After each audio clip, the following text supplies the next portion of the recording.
ఏంటమ్మా? నీకు ఇంపార్టెంట్ విషయం చెప్పాలి. మన సినిమా అక్కడమ్మ ఇక్కడ అబ్బాయి ఉంది కదా, ఎస్.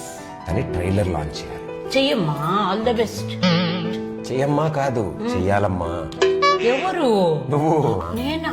నేను చేస్తే ఏం బాగుంటుంది. I'm not celebrity. You are my only celebrity. Okay, నేను చెయ్యాలంటే 3 మంచి రీజన్స్ ఏమైనా చెప్పు. 3 ఏంటి 30 చెప్తా. 7th క్లాస్ లో ఫస్ట్ ర్యాంక్ రావాలన్నావు, తెచ్చుకున్నాను. ట్రైలర్ లాంచ్ చేయవా? ఫస్ట్ క్లాస్ తెచ్చుకున్నందుకు సైకిల్ కొనిపించుకున్నావుగా. ఇది వాడేశానా? అమ్మ ఇప్పుడు నేను మడతెట్నా? మడతెట్టేశాను ఆల్రెడీ. నువ్వు రీజన్ చెప్పు. చిన్నప్పుడు ఎదురు బెంచ్ అమ్మాయికి బబులుగా వండించారు జుట్టుకి. దానివల్ల అమ్మాయి జుట్టు అంతా కత్తిరించేశారు. తప్పురా, ఇంకెప్పుడు ఈ పని చేయొద్దన్నావు. నేను చేయలేదు, నీ మాట విన్నాను కదా. ఆ పని చేయలేదు కానీ అలాంటివి చాలా చేసావు. ఇది కూడా వర్కౌట్ అవలే.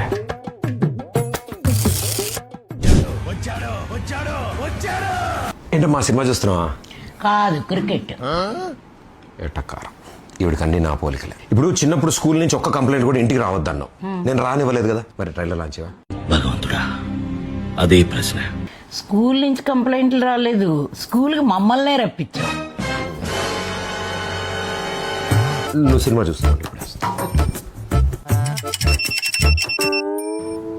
ఇంటర్లో లవ్ లెటర్. అమ్మమ్మ వద్దు, గుర్తు చేస్తే గంట క్లాస్ పీకుతుంది ఈవిడ. ఇప్పుడు బ్రహ్మాస్త్రం వాడతా. మా ఇప్పుడు ఏప్రిల్ 11న అక్కడమ్మ ఇక్కడ అబ్బాయి సినిమా రిలీజ్ అవుతుంది కదా. అవును. ఆ సినిమా రిలీజ్ అయిపోగానే పెళ్లి గురించి బాగా సీరియస్గా ఆలోచిద్దాం అనుకుంటున్నానమ్మా. యా, ఒక రీజన్ దొరికిందిరా. ఇంకో 2 ఆలోచించు. జీవితం మొత్తం వెతికితే ఒక్క రీజన్ దొరికిందా? నువ్వు నా కొడుకువిరా. ఆ ఒక్క రీజన్ చాలు నాకు ట్రైలర్ లాంచ్ చేయడానికి.